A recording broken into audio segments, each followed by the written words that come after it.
Every day on this channel, I cover everything Sawyer Merritt says on X in the last 24 hours. Starting off with Tesla, Sawyer reports that 16 cybercabs were spotted at Tesla's Giga Texas crash test facility. Cybercab production starts in less than 130 days. He also posted a video of a Tesla FSD unsupervised ride in Model Y robotaxi. He also posted more Tesla FSD unsupervised footage from Austin, Texas. He also reports that supervised Tesla FSD could launch in the United Arab Emirates next month.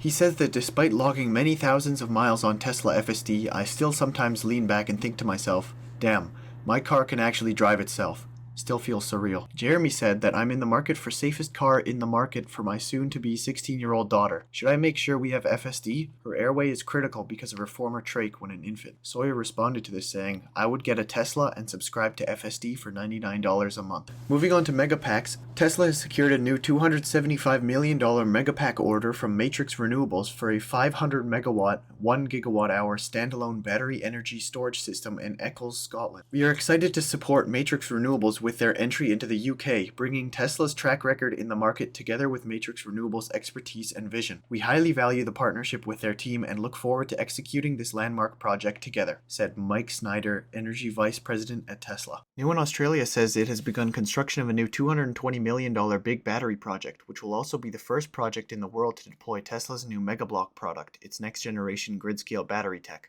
Megablock combines 4 Megapack 3 units into a single deployable block offering 20 megawatt-hour units, each with an integrated transformer and switchgear. Tesla says this will translate into faster installations and lower costs for grid-level storage, up to 40% cheaper. Megapack 3 production will begin at Tesla's upcoming Megafactory in Houston, Texas in 2026 with up to 50 gigawatt-hours per year of manufacturing capacity. Megablock is 23% faster to install with up to 40% lower construction costs, a plug-and-play platform, hardware, software, and services delivered as one all from Tesla. It's a pre-engineered medium-voltage block that integrates next-gen Megapack 3, eliminates above-ground cabling between the transformer and the Megapacks using new flexible bus bar assembly, 91% medium-voltage round-trip efficiency, 20 megawatts of usable alternating current energy, operates in temps of -40°C or -40 Fahrenheit to 60°C, 140 Fahrenheit, 248 milliwatt hours per acre, and a 25-year life and over 10,000 cycles. Megapack 3 includes 5 megawatt hours of usable alternating current energy, a weight of 86,000 pounds, 28-foot-long enclosure that can be shipped globally, optimized for up to 8-hour applications. New drastically simplified thermal bay uses Model Y heat pump but on steroids, 78% fewer connections which minimizes failure points, larger battery module and larger battery cell, a 2.8-liter battery cell co-engineered with Tesla's cell team, a lithium-ion battery or an LFP battery, operates in -40 Celsius to 60, went from 24 cable connections in Megapack version 2 XL down to 3 simple busbar connections.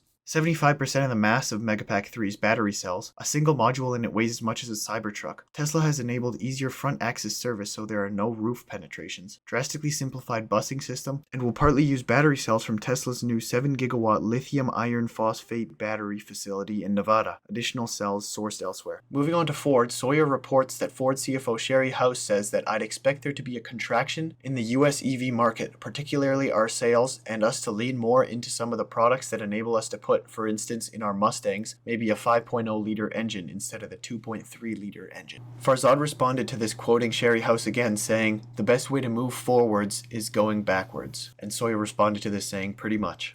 On Bill Ackman proposing that SpaceX should go public by merging it with Pershing Square Spark Holdings, Stern Basher had quite a lot to say, thinking that it was a bad idea. Sawyer responded by saying, if loyalty is one of the key ingredients in selecting an underwriter, then I think Elon would select Morgan Stanley to help take SpaceX public. Elon and Morgan Stanley's relationship goes back 15 years. Morgan Stanley served as one of the underwriters when Tesla went public in 2010. In 2011, Morgan Stanley began extending personal loans to Elon, secured against his Tesla shares. When Elon did his Tesla private at $420 a share post, he tapped Morgan Stanley to help explore financing. And during Elon's acquisition of Twitter in 2022, Morgan Stanley was the financial advisor to Elon's side of the transaction and one of the lead arrangers of debt for the deal. They also led a syndicate of banks that committed about $13 billion in debt financing to help fund the transaction. This year, Elon made Anthony Armstrong, a former Morgan Stanley banker who advised him on the Twitter X deal, CFO of XAI and X. Morgan Stanley also helped XAI structure a $5 billion debt financing package earlier this year. Elon's financial advisor and longtime wealth manager Jared Birchall, who has been by his side since 2016, previously worked as a senior private banker at Morgan Stanley before Elon recruited him to run his family office. Morgan Stanley has voted yes on all of Elon's performance-based compensation plans, and there's a few other bullet points that he didn't list. I'm not saying a traditional IPO is necessarily the right path,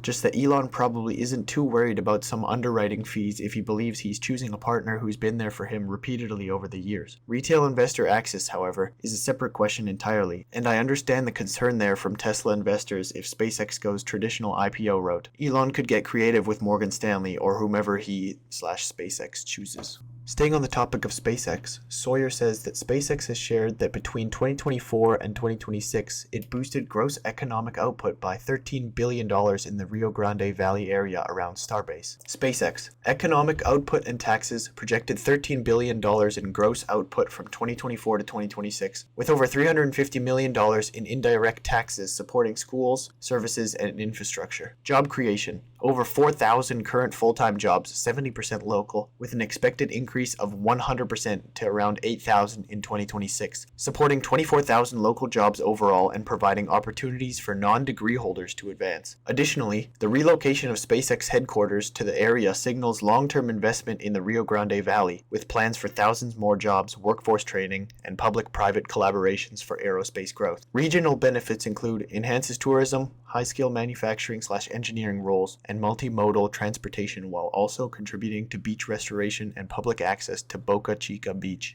Responding to this post, Hunter commented, "Is SpaceX or Starbase still expanding?" Sawyer responded, "Always." And finally, Sawyer reports that after nearly 12 years leading United Launch Alliance, ULA, current ULA president and CEO Tory Bruno has unexpectedly resigned. And that's everything Sawyer Merritt said on X today. A $275 million megapack order from Scotland, a $220 million megablock project beginning construction in Australia, cybercabs spotted at a Tesla crash test facility in Texas, SpaceX reporting that they have boosted the gross economic output by $13 billion in the Rio Grande Valley area, and the United Launch Agency president and CEO Tory Bruno's unexpected resignation. Comment your thoughts down below, subscribe, and I'll see you tomorrow.